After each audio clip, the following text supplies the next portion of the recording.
Assalamualaikum warahmatullahi wabarakatuh. Saya Nazarina dengan NIM 230320009 ingin memaparkan materi yaitu mengenai konsep dasar ekonomi syariah. Sistem ekonomi konvensional yang didominasi oleh kapitalisme dan sosialisme telah menunjukkan berbagai kelemahan fundamental. Kapitalisme dengan kebebasan pasar tanpa batas dan sistem bunganya telah melahirkan kesenjangan sosial yang tajam, krisis keuangan berulang, eksploitasi sumber daya alam, serta praktik riba yang memberatkan masyarakat kecil.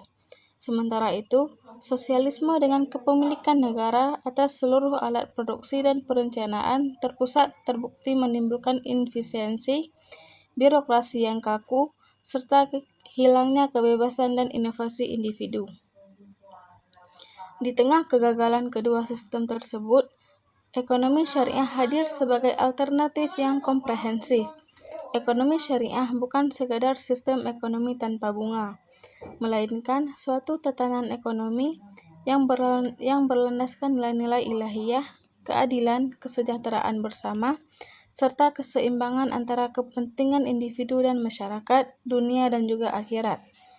Perkembangan ekonomi syariah di Indonesia dan dunia menunjukkan tren yang sangat positif, ditandai dengan menjamurnya bank syariah, pasar modal syariah, fintech syariah, asuransi syariah, serta industri halal di berbagai sektor.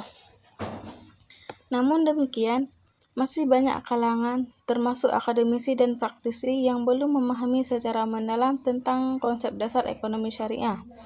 Pemahaman yang keliru atau reduktif, misalnya, menganggap ekonomi syariah hanya sekadar bank tanpa bunga, akan menghambat implementasi ekonomi syariah secara utuh dan benar.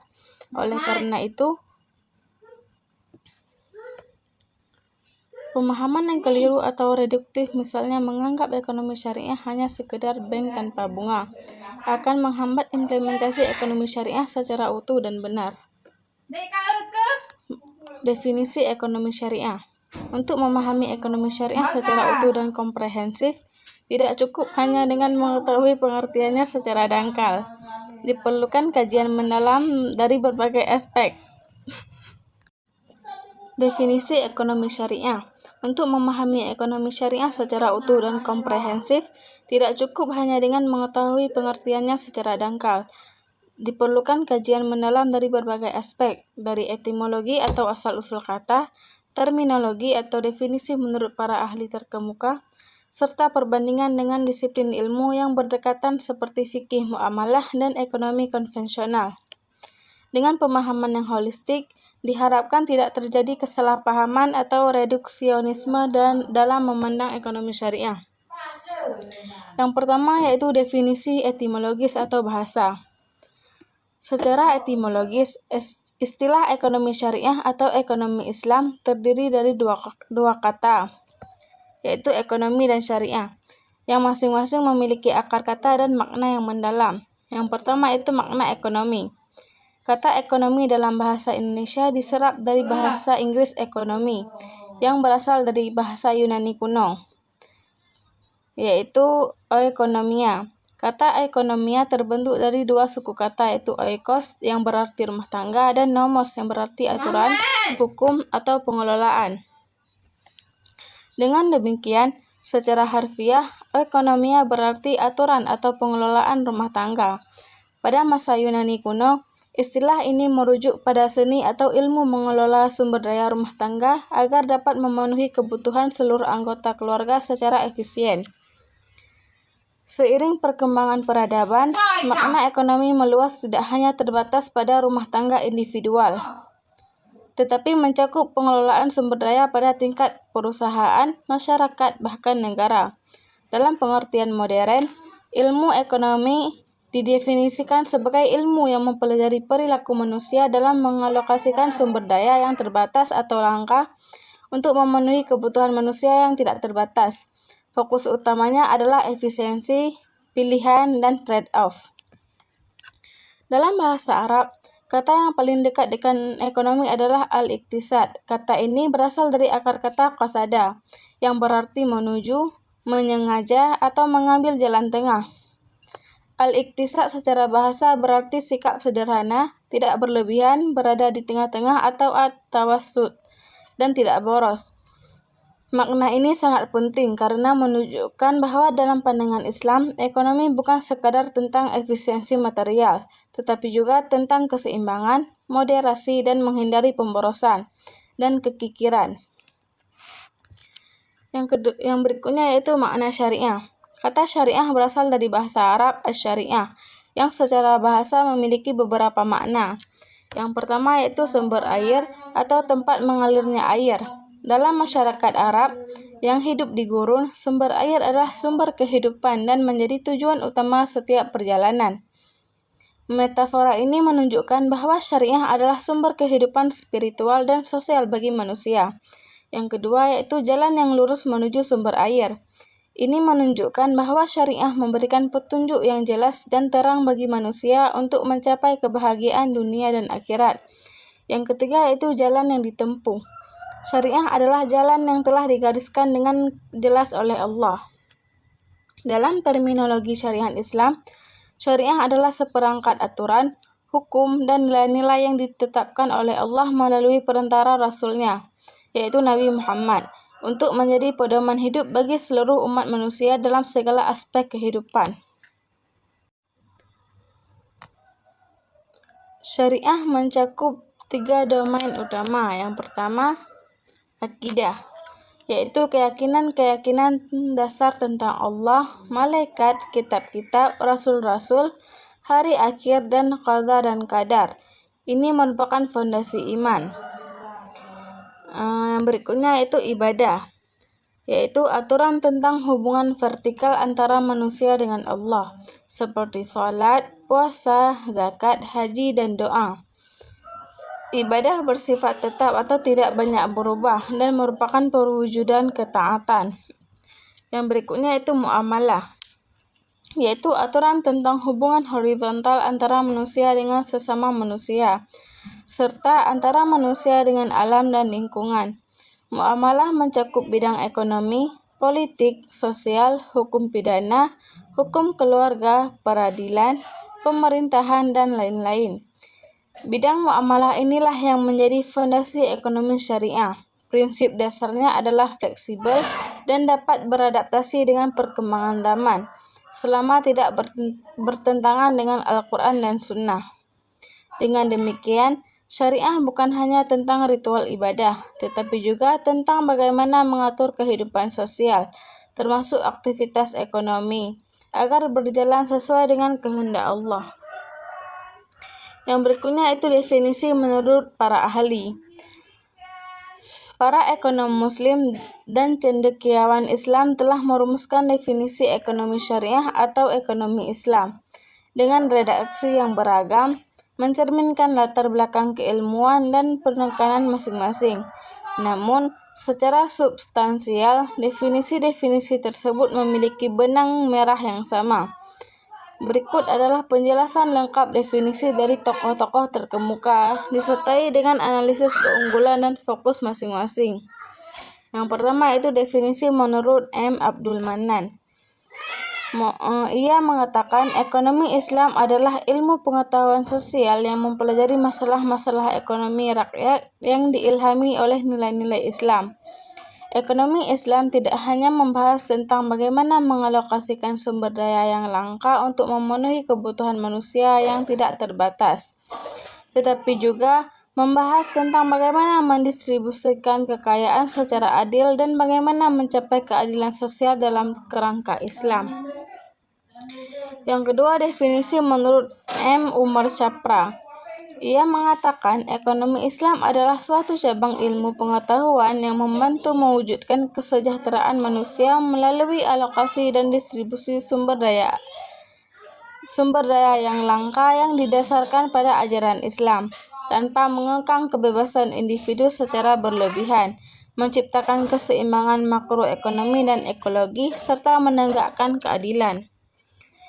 Yang ketiga, definisi menurut Muhammad Bakir. Ia mengatakan ekonomi Islam adalah suatu mazhab atau sekolah pemikiran dalam ekonomi yang didasarkan pada doktrin-doktrin Islam tentang keadilan, kepemilikan, distribusi, dan larangan riba. Ekonomi Islam bukan sekedar kumpulan fatwa tentang jual beli, tetapi suatu sistem yang utuh dan terintegrasi. Yang keempat, definisi menurut Yusuf Qaradawi. Ia mengatakan, ekonomi Islam adalah ekonomi yang berdasarkan pada iman dan takwa kepada Allah, yang bersumber dari Al-Quran dan Sunnah, serta bertujuan untuk mencapai kemaslahatan hidup di dunia dan akhirat. Ekonomi Islam mengatur hubungan manusia dengan Allah dan hubungan manusia dengan sesamanya dalam aktivitas ekonomi. Yang kelima, definisi menurut Faisal Rifai dan kawan-kawan. Ekonomi syariah adalah suatu sistem ekonomi yang didasarkan pada nilai-nilai dan ajaran Islam yang bersumber dari Al-Quran, As-Sunnah, Ijma', dan Qiyas, yang mengatur seluruh aktivitas ekonomi yang meliputi produksi, distribusi, konsumsi, pertukaran, dan keuangan dengan prinsip keadilan, keseimbangan, dan kemaslahatan. Yang keenam, definisi menurut Mandarkaf. Ekonomi Islam adalah studi tentang perilaku ekonomi manusia Muslim dalam kerangka nilai-nilai Islam, baik di tingkat individu, keluarga, perusahaan, maupun negara, serta analisis tentang kebijakan-kebijakan yang diperlukan untuk mewujudkan tujuan-tujuan syariah. Meskipun redaksi berbeda, semua definisi di atas memiliki kesamaan esensial, yaitu yang pertama, sumber nilai dan hukum, yaitu Al-Quran dan As-Sunnah. Yang kedua, landasan moral dan spiritual, yaitu iman, takwa, dan akhlak mulia.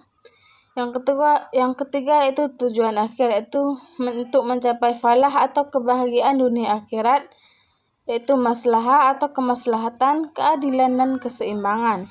Yang keempat yaitu cakupan, yang mencakup seluruh aktivitas ekonomi mulai dari produksi, distribusi, konsumsi, dan keuangan. Yang berikutnya itu perbedaan ekonomi syariah dengan fikih muamalah.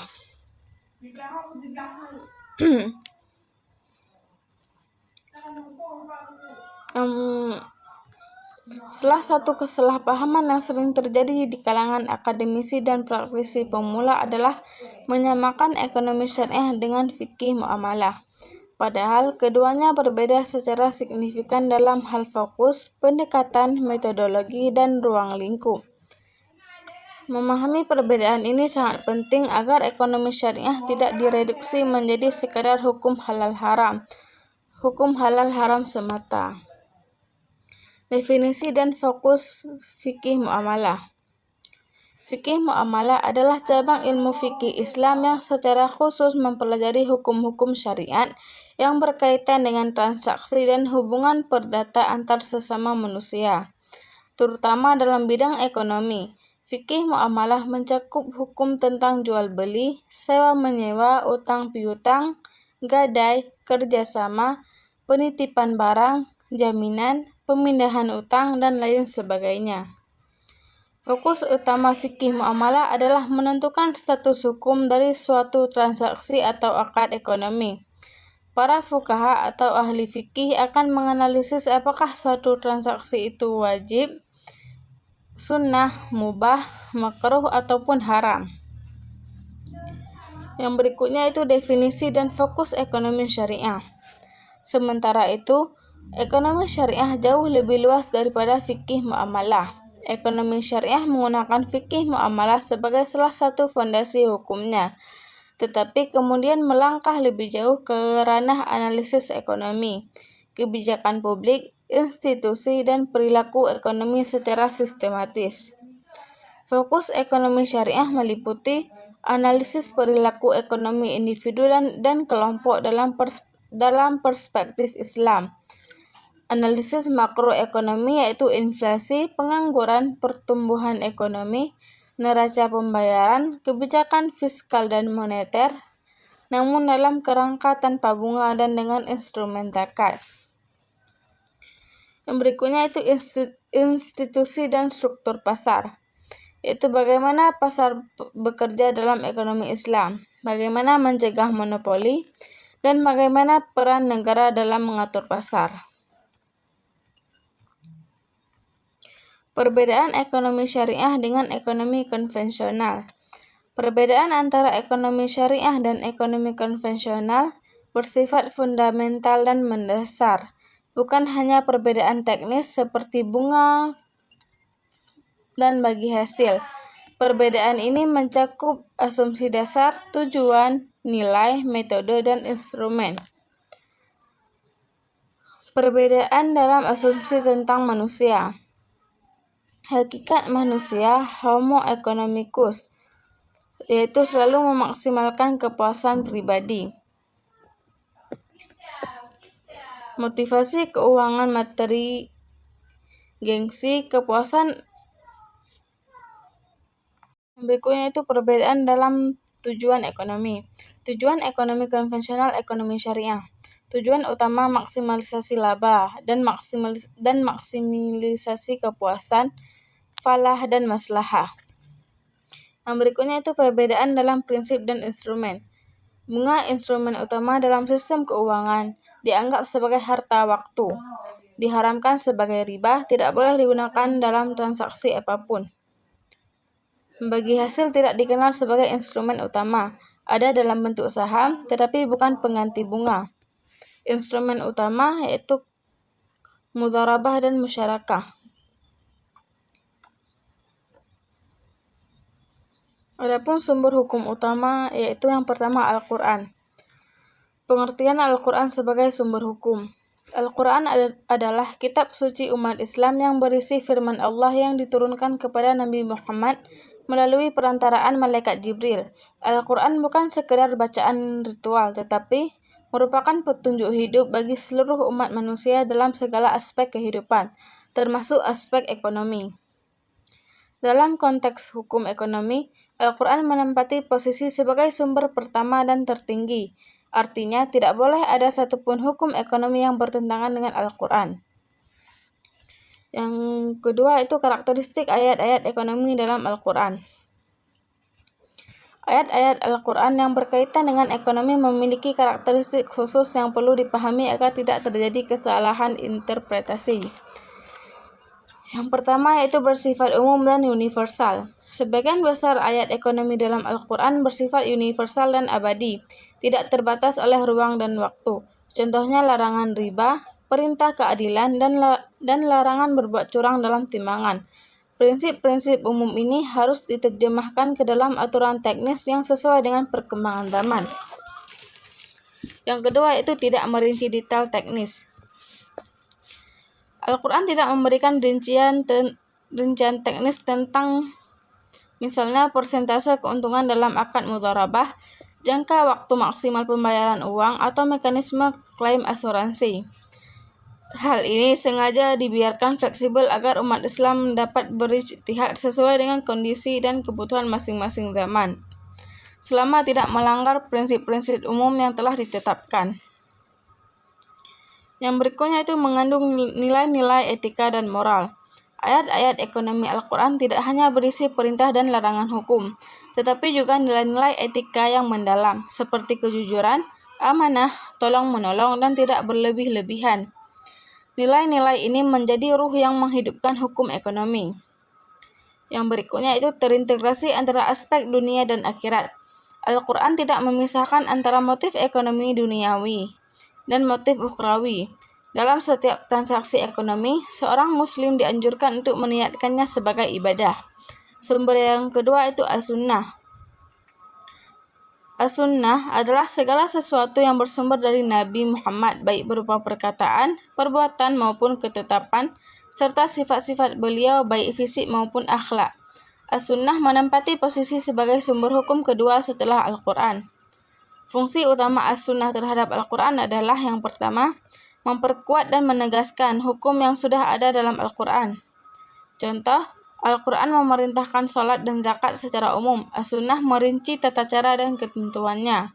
Yang kedua, menjelaskan dan merinci ayat-ayat Al-Quran yang masih bersifat umum atau mujmal.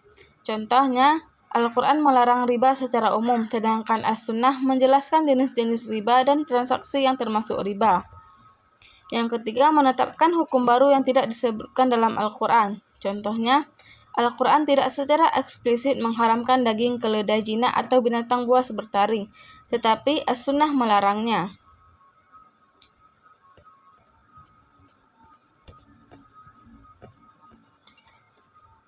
Yang berikutnya itu sumber hukum sekunder. Ketika muncul suatu masalah ekonomi baru yang tidak secara eksplisit disebut dalam Al-Quran dan As-Sunnah, atau disebutkan secara umum tetapi perlu perincian, maka para ulama melakukan ijtihad. Ijtihad secara bahasa berarti mengerahkan seluruh kemampuan. Secara istilah, ijtihad adalah pencurahan segala kemampuan oleh seorang mujtahid atau orang yang memenuhi syarat untuk berijtihad, untuk menetapkan hukum syariah atas suatu masalah yang tidak ditemukan nasnya yang jelas. Hasil ijtihad dapat berupa ijma', qiyas, istihsan, maslahah mursalah, adat kebiasaan, sad ad-dariyah, atau istishab. Yang pertama yaitu ijma' atau kesepakatan para ulama.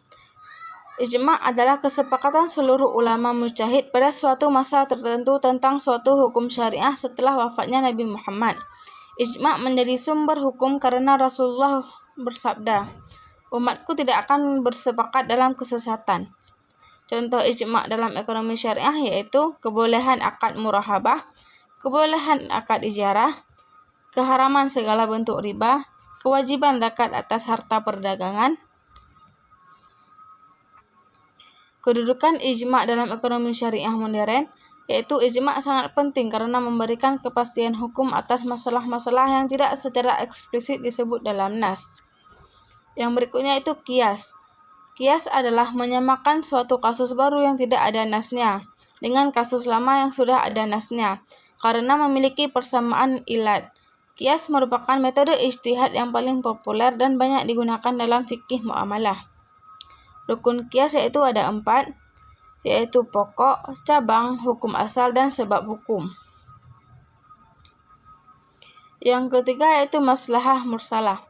Maslahah mursalah adalah segala sesuatu yang mendatangkan kebaikan dan menolak keburukan bagi masyarakat luas, tetapi tidak secara tegas disebutkan dalam Al-Quran dan Sunnah, serta tidak bertentangan dengan keduanya.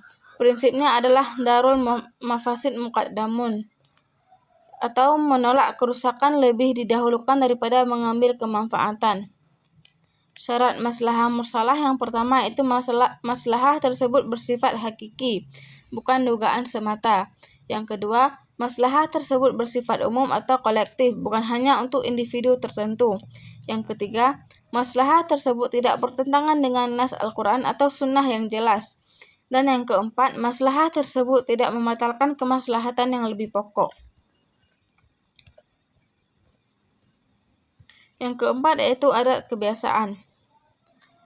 Adat kebiasaan adalah kebiasaan baik yang berlaku di masyarakat secara terus-menerus dan diterima oleh akal sehat, serta tidak bertentangan dengan nas syariah. Prinsipnya adalah adat dapat menjadi pertimbangan hukum. Syarat adat kebiasaan yang pertama yaitu bersifat terus-menerus, dilakukan oleh mayoritas masyarakat, tidak bertentangan dengan Al-Quran dan Sunnah, serta tidak membatalkan kewajiban atau menghalalkan yang haram. Yang kelima yaitu istihsan atau memilih hukum yang lebih baik. Istihsan secara bahasa berarti menganggap sesuatu itu baik. Secara istilah, istihsan adalah meninggalkan suatu ketentuan hukum dari qiyas yang jelas, karena ada dalil lain yang lebih kuat yaitu dari Al-Quran, Sunnah atau darurat, yang menghendaki pengecualian demi kemaslahatan dan keadilan. Yang keenam yaitu menutup jalan menuju keharaman. Menutup jalan menuju keharaman adalah menutup atau memblokir sesuatu yang pada awalnya mubah, tetapi jika dilakukan akan menjadi wasilah atau jalan menuju kepada perbuatan haram. Prinsipnya mencegah sarana atau jalan menuju keharaman adalah wajib. Yang ketujuh yaitu melanjutkan hukum asal.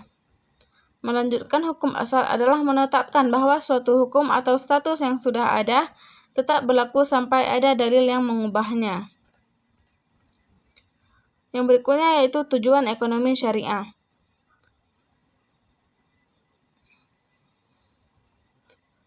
Tujuan yang pertama yaitu mencapai falah dan maslahah. Tujuan tertinggi dan paling fundamental dari ekonomi syariah adalah mencapai falah dan maslahah. Kedua konsep ini saling terkait erat dan menjadi landasan filosofis bagi seluruh bangunan ekonomi syariah. Adapun pengertian falah, yaitu secara etimologis, kata falah dalam bahasa Arab berarti keberhasilan, kemenangan, keselamatan, atau kebahagiaan yang hakiki dan abadi. Kata ini memiliki akar kata yang sama dengan al-flah, yang membajak tanah untuk menumbuhkan tanaman, mengisyaratkan bahwa falah adalah hasil dari usaha yang sungguh-sungguh, kesabaran, dan pengorbanan. Dalam konteks Islam, falah didefinisikan sebagai keberhasilan seseorang dalam meraih kebahagiaan di dunia dan akhirat, selamat dari siksa neraka, dan masuk ke dalam surga yang penuh kenikmatan. Yang kedua itu dimensi-dimensi falah. Para ulama dan pemikir Islam, terutama Al-Ghazali, Al-Maududi, dan Syafrah, merumuskan bahwa falah memiliki 5 elemen atau dimensi utama yang harus diwujudkan secara seimbang. Yang pertama itu dimensi falah, penjelasan kaitannya dengan ekonomi syariah. Kekekalan dan keabadian, kebahagiaan di akhirat yang abadi tidak terputus oleh kematian. Ekonomi syariah tidak boleh mengorbankan kebahagiaan akhirat demi keuntungan dunia sesaat. Setiap transaksi harus diniatkan untuk mencari ridha. Adapun falah sebagai landasan etika ekonomi. Konsep falah memberikan motivasi spiritual yang sangat kuat bagi pelaku ekonomi syariah. Seorang muslim yang meyakini falah sebagai tujuan hidupnya tidak akan menipu dalam berdagang, melakukan riba, menimbun barang, membuang-buang harta, serta mengeksploitasi pekerja dengan upah rendah dan tidak layak. Adapun pengertian maslahah yaitu secara etimologis, maslahah berasal dari kata salaha yang berarti baik, layak atau bermanfaat. Lawannya adalah mafsadah yang berarti kerusakan, keburukan atau kemudaratan. Secara terminologis, maslahah adalah segala sesuatu yang mendatangkan kebaikan, manfaat, kesejahteraan, dan kebahagiaan bagi manusia, serta menolak keburukan, kerusakan, kemudaratan, dan kesengsaraan.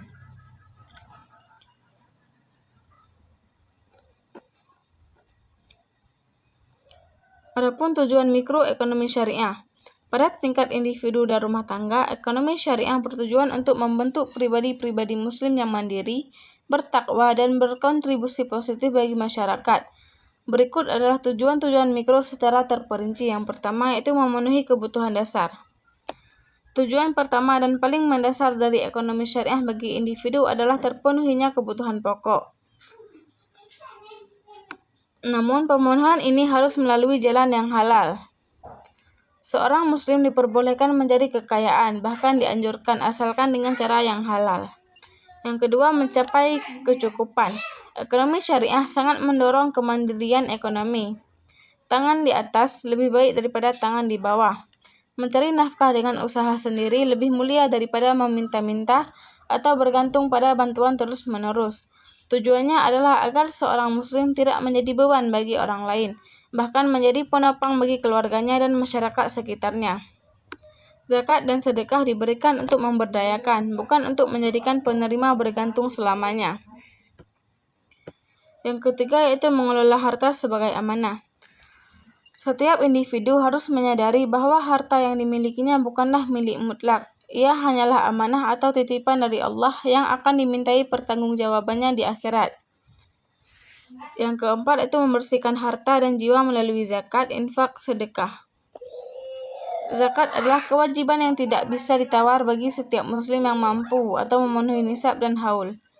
Zakat berfungsi membersihkan harta dari hak orang lain yang melekat padanya, sekaligus membersihkan jiwa pemilik harta dari sifat kikir, cinta dunia berlebihan, dan individualisme sempit. Infak, sedekah, dan wakaf adalah bentuk kepedulian sosial yang semakin mendekatkan diri kepada Allah dan memperkuat solidaritas umat. Tujuan mikro ini adalah melatih jiwa untuk tidak terikat pada harta dan peduli terhadap sesama.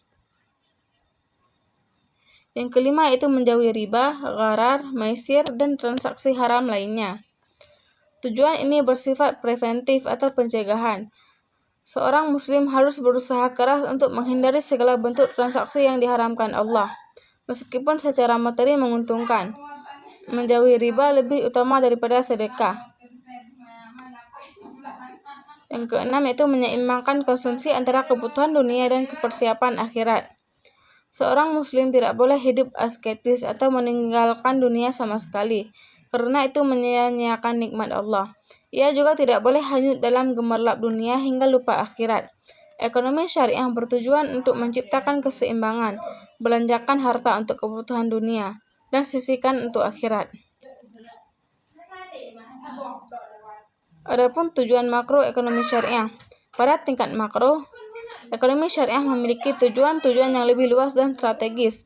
Tujuan-tujuan ini menjadi tolak ukur keberhasilan suatu negara dalam menerapkan sistem ekonomi syariah secara utuh. Yang pertama, mewujudkan keadilan ekonomi dan sosial. Keadilan adalah tujuan sentral ekonomi syariah. Pada tingkat makro, keadilan ini mencakup keadilan dalam kesempatan, keadilan dalam proses, keadilan dalam distribusi. Yang kedua, mengentaskan kemiskinan. Kemiskinan adalah musuh utama dalam Islam. Ekonomi syariah bertujuan secara sistematis mengentaskan kemiskinan melalui pendekatan preventif, pendekatan kuratif, pendekatan pemberdayaan. Yang ketiga yaitu menciptakan pertumbuhan ekonomi yang berkelanjutan dan ramah lingkungan. Ekonomi syariah tidak anti pertumbuhan ekonomi. Pertumbuhan diperlukan untuk meningkatkan kesejahteraan. Namun, pertumbuhan tidak boleh dicapai dengan mengorbankan generasi mendatang atau merusak lingkungan. Tujuan makro ini mencakup pertumbuhan yang inklusif, pertumbuhan yang berkelanjutan, pertumbuhan yang halal, serta pertumbuhan yang rendah karbon. Yang keempat yaitu menjaga stabilitas ekonomi dan moneter. Salah satu kelemahan sistem kapitalis adalah siklus bombus atau gelembung dan krisis, yang disebabkan oleh sistem bunga dan spekulasi berlebihan. Ekonomi syariah dengan penghapusan riba dan larangan gharar atau maisir bertujuan menciptakan sistem keuangan yang lebih stabil. Tujuan makro ini meliputi stabilitas harga, stabilitas nilai tukar mata uang, stabilitas sektor keuangan, serta stabilitas siklus bisnis. Yang kelima yaitu meningkatkan kesejahteraan spiritual dan material secara simultan. Ini adalah tujuan makro yang paling khas dari ekonomi syariah. Kesejahteraan suatu bangsa tidak hanya diukur dengan PDB atau produk domestik bruto atau pendapatan per kapita. Ekonomi syariah mengusulkan indikator kesejahteraan yang lebih holistik seperti indeks kebahagiaan nasional bruto, indeks kualitas ibadah dan religiulitas, indeks kesenjangan yang rendah, indeks pembangunan manusia yang tinggi, tingkat kepercayaan masyarakat terhadap institusi, serta kelestarian lingkungan. Yang keenam yaitu mengoptimalkan pengelolaan zakat, wakaf, dan instrumen sosial lainnya. Zakat bukan hanya ibadah individual, tetapi instrumen fiskal negara yang sangat potensial. Negara atau Baitul Mal bertanggung jawab mengumpulkan, mengelola, dan mendistribusikan zakat secara profesional. Demikian pula wakaf harus dikelola secara produktif oleh nadir yang amanah. Tujuan makroekonomi syariah adalah menjadikan ZIS-WAF sebagai pilar utama pengentasan kemiskinan dan pembiayaan pembangunan. Berikutnya itu tujuan operasional. Pada level yang lebih teknis dan operasional, tujuan ekonomi syariah diterjemahkan ke dalam praktik sehari-hari di lembaga keuangan, bisnis, dan transaksi masyarakat. Tujuan-tujuan operasional ini menjadi tolak ukur bagi auditor syariah, Dewan Pengawas Syariah atau DPS, dan regulator. Yang pertama yaitu menghilangkan bunga dan menggantinya dengan hasil bagi hasil. Tujuan operasional paling kentara dari ekonomi syariah adalah penghapusan total unsur riba dalam seluruh transaksi keuangan dan menggantikannya dengan akad bagi hasil.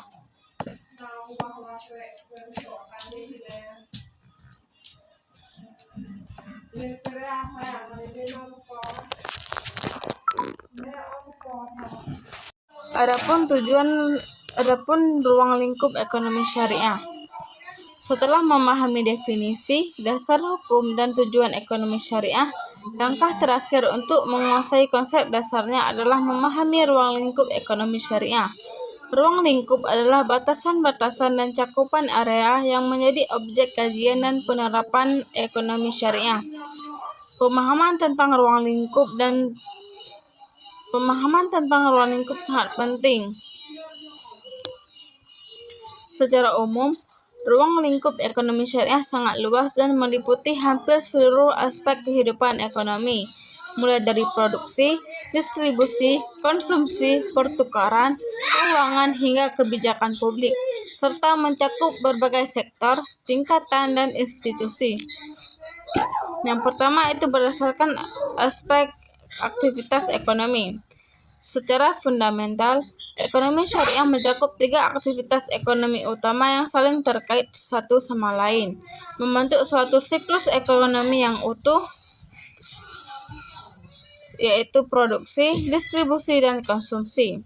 Setiap aktivitas memiliki aturan dan etika tersendiri dalam perspektif syariah.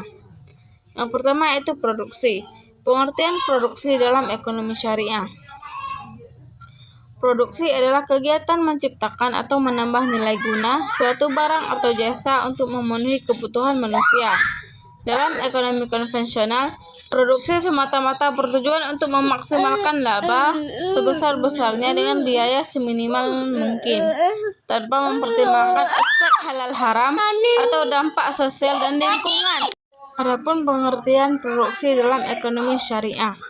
Produksi adalah kegiatan menciptakan atau menambah nilai guna suatu barang atau jasa untuk memenuhi kebutuhan manusia.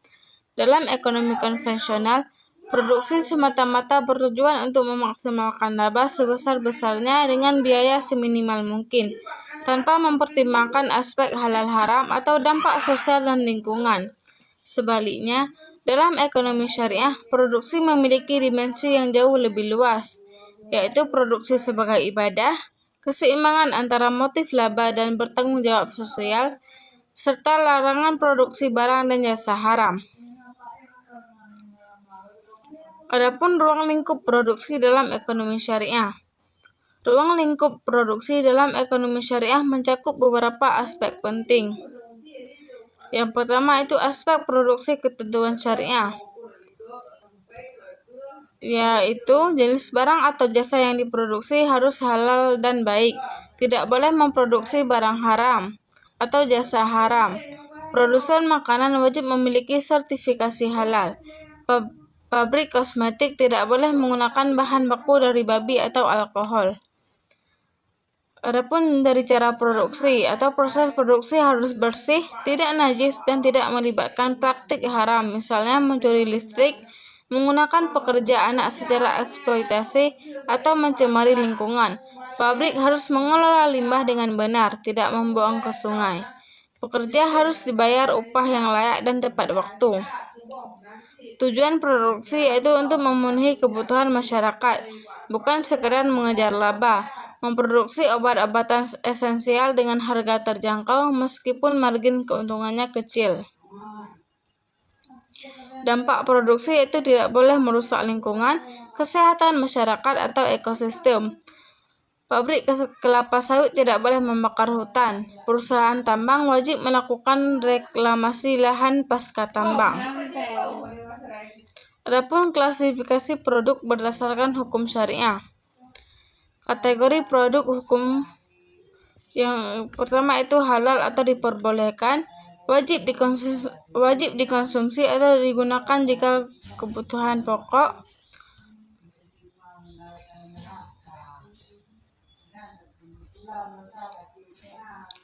Yang kedua itu distribusi. Pengertian distribusi dalam ekonomi syariah. Distribusi adalah kegiatan penyaluran barang dan jasa dari produsen ke konsumen, serta penyaluran pendapatan dan kekayaan di antara anggota masyarakat. Distribusi dalam ekonomi syariah tidak hanya mencakup distribusi fisik, tetapi juga distribusi pendapatan dan kekayaan yang adil. Tujuan utamanya adalah agar agar kekayaan tidak hanya berputar di kalangan orang kaya saja. Adapun ruang lingkup distribusi dalam ekonomi syariah yang meliputi distribusi melalui mekanisme pasar yang meliputi perdagangan yang adil dan transparan, harga yang wajar, larangan monopoli dan kartel, serta larangan ihtikar atau penimbunan barang. Yang terakhir yaitu konsumsi. Pengertian konsumsi dalam ekonomi syariah. Konsumsi adalah kegiatan menggunakan atau menghabiskan nilai guna atau suatu barang atau jasa untuk memenuhi kebutuhan hidup. Dalam ekonomi konvensional, konsumsi didasarkan pada prinsip maksimalisasi kepuasan dengan anggaran terbatas, tanpa mempertimbangkan aspek halal haram, dampak kesehatan atau keberkahan. Dalam ekonomi syariah, konsumsi memiliki aturan dan etika yang ketat. Adapun ruang lingkup konsumsi dalam ekonomi syariah, yang pertama yaitu barang dan jasa yang dikonsumsi harus halal. Berikutnya tidak berlebihan dan tidak menghambur-hamburkan. Yang berikutnya itu niat konsumsi sebagai ibadah. Konsumsi yang halal dan dalam batas kewajaran dapat bernilai ibadah jika diniatkan untuk menjaga kesehatan dan kekuatan beribadah kepada Allah. Makan tidak semata-mata untuk memuaskan nafsu, tetapi untuk menjaga kelangsungan hidup agar dapat salat, puasa, zakat, haji, dan bekerja dengan baik. Konsep dasar ekonomi syariah adalah suatu bangunan keilmuan dan sistem yang utuh, komprehensif, dan integral. Ia tidak dapat dipahami secara reduktif hanya sebagai bank tanpa bunga atau pelarangan riba semata. Ekonomi syariah memiliki fondasi definisi yang jelas, sumber hukum yang hierarkis, tujuan yang berorientasi falah dan maslahah, serta ruang lingkup yang mencakup seluruh aktivitas ekonomi. Memahami konsep dasar ini adalah prasyarat mutlak bagi siapapun yang ingin mempelajari, mengamalkan, dan mengembangkan ekonomi syariah secara benar dan bertanggung jawab. Dengan pemahaman yang benar, ekonomi syariah dapat menjadi solusi nyata bagi permasalahan ekonomi global dan nasional, serta mewujudkan masyarakat yang adil, makmur, dan berkah. Syariah mencakup 3 domain utama. Yang pertama, akidah, yaitu keyakinan dasar tentang Allah, malaikat, kitab-kitab, rasul-rasul, hari akhir, dan qada dan qadar. Ini merupakan fondasi iman. Yang berikutnya yaitu ibadah, yaitu aturan tentang hubungan vertikal antara manusia dengan Allah, seperti salat, puasa, zakat, haji, dan doa. Ibadah bersifat tetap atau tidak banyak berubah dan merupakan perwujudan ketaatan.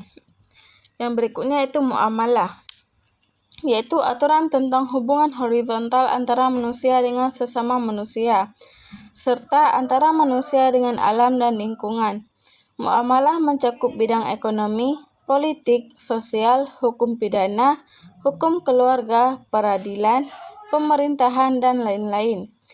Bidang muamalah inilah yang menjadi fondasi ekonomi syariah.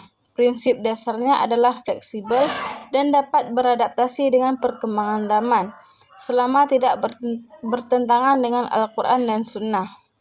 Dengan demikian, syariah bukan hanya tentang ritual ibadah, tetapi juga tentang bagaimana mengatur kehidupan sosial, termasuk aktivitas ekonomi, agar berjalan sesuai dengan kehendak Allah. Yang berikutnya itu definisi menurut para ahli.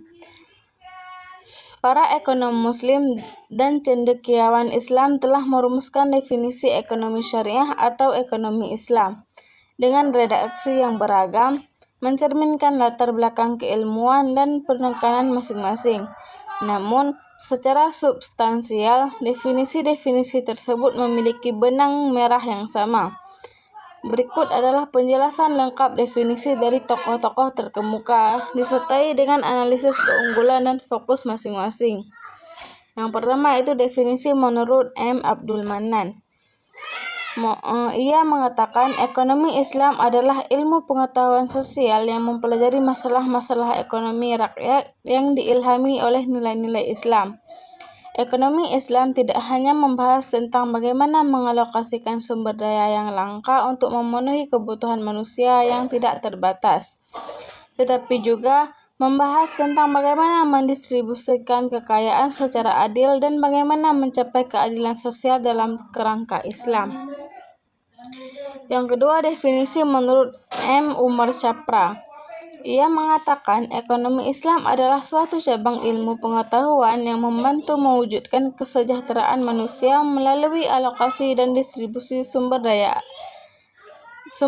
yang langka yang didasarkan pada ajaran Islam, tanpa mengekang kebebasan individu secara berlebihan, menciptakan keseimbangan makroekonomi dan ekologi, serta menegakkan keadilan. Yang ketiga, definisi menurut Muhammad Bakir. Ia mengatakan ekonomi Islam adalah suatu mazhab atau sekolah pemikiran dalam ekonomi yang didasarkan pada doktrin-doktrin Islam tentang keadilan, kepemilikan, distribusi, dan larangan riba. Ekonomi Islam bukan sekedar kumpulan fatwa tentang jual beli, tetapi suatu sistem yang utuh dan terintegrasi. Yang keempat, definisi menurut Yusuf Qaradawi. Ia mengatakan ekonomi Islam adalah ekonomi yang berdasarkan pada iman dan takwa kepada Allah, yang bersumber dari Al-Quran dan Sunnah, serta bertujuan untuk mencapai kemaslahatan hidup di dunia dan akhirat.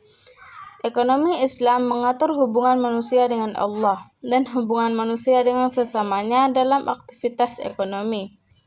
Yang kelima, definisi menurut Faisal Rifai dan kawan-kawan. Ekonomi syariah adalah suatu sistem ekonomi yang didasarkan pada nilai-nilai dan ajaran Islam yang bersumber dari Al-Quran, As-Sunnah, Ijma', dan Qiyas, yang mengatur seluruh aktivitas ekonomi yang meliputi produksi, distribusi, konsumsi, pertukaran, dan keuangan dengan prinsip keadilan, keseimbangan, dan kemaslahatan. Yang keenam, definisi menurut Mandarkaf. Ekonomi Islam adalah studi tentang perilaku ekonomi manusia Muslim dalam kerangka nilai-nilai Islam, baik di tingkat individu, keluarga, perusahaan, maupun negara, serta analisis tentang kebijakan-kebijakan yang diperlukan untuk mewujudkan tujuan-tujuan syariah. Meskipun redaksi berbeda, semua definisi di atas memiliki kesamaan esensial, yaitu yang pertama, sumber nilai dan hukum, yaitu Al-Quran dan As-Sunnah. Yang kedua, landasan moral dan spiritual, yaitu iman, takwa, dan akhlak mulia. Yang ketiga itu tujuan akhir, yaitu untuk mencapai falah atau kebahagiaan dunia akhirat, yaitu maslahah atau kemaslahatan, keadilan, dan keseimbangan. Yang keempat yaitu cakupan, yang mencakup seluruh aktivitas ekonomi mulai dari produksi, distribusi, konsumsi, dan keuangan. Yang berikutnya itu perbedaan ekonomi syariah dengan fikih muamalah.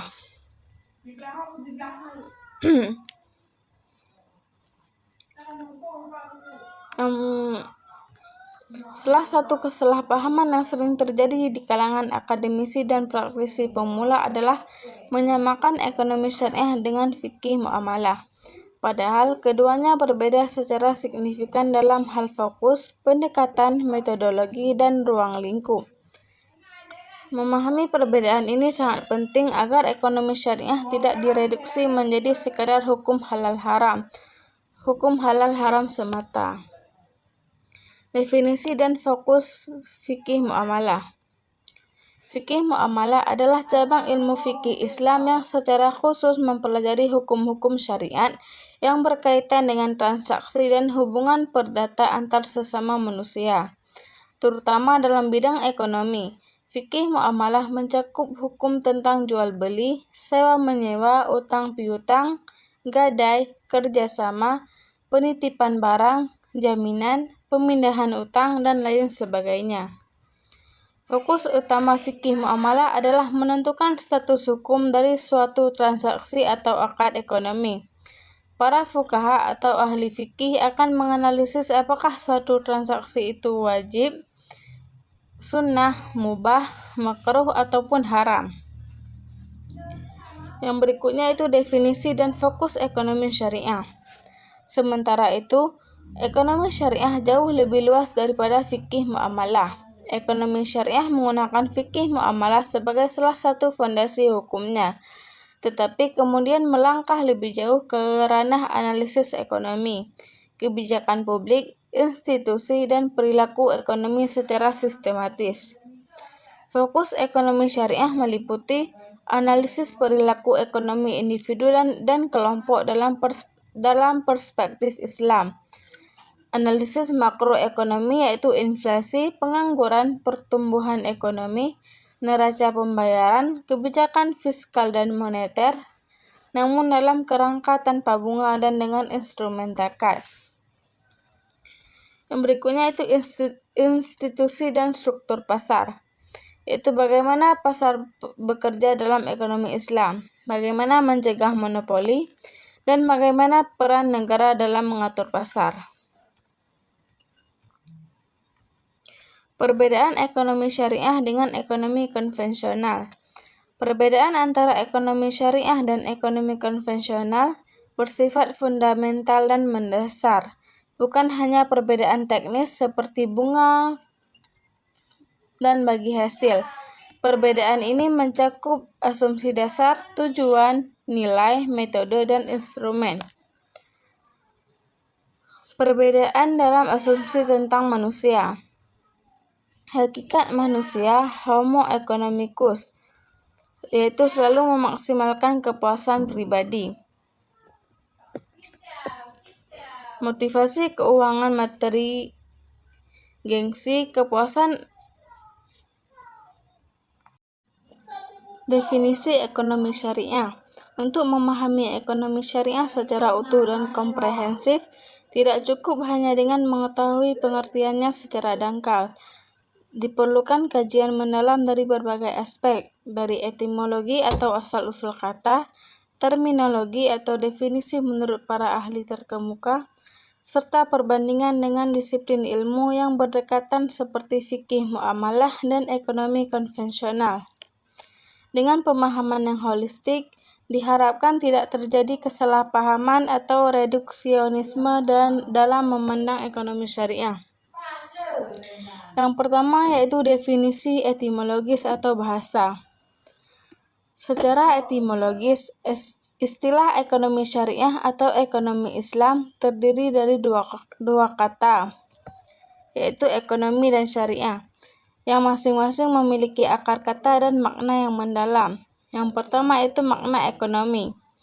Kata ekonomi dalam bahasa Indonesia diserap dari bahasa Inggris ekonomi, yang berasal dari bahasa Yunani kuno, yaitu oikonomia.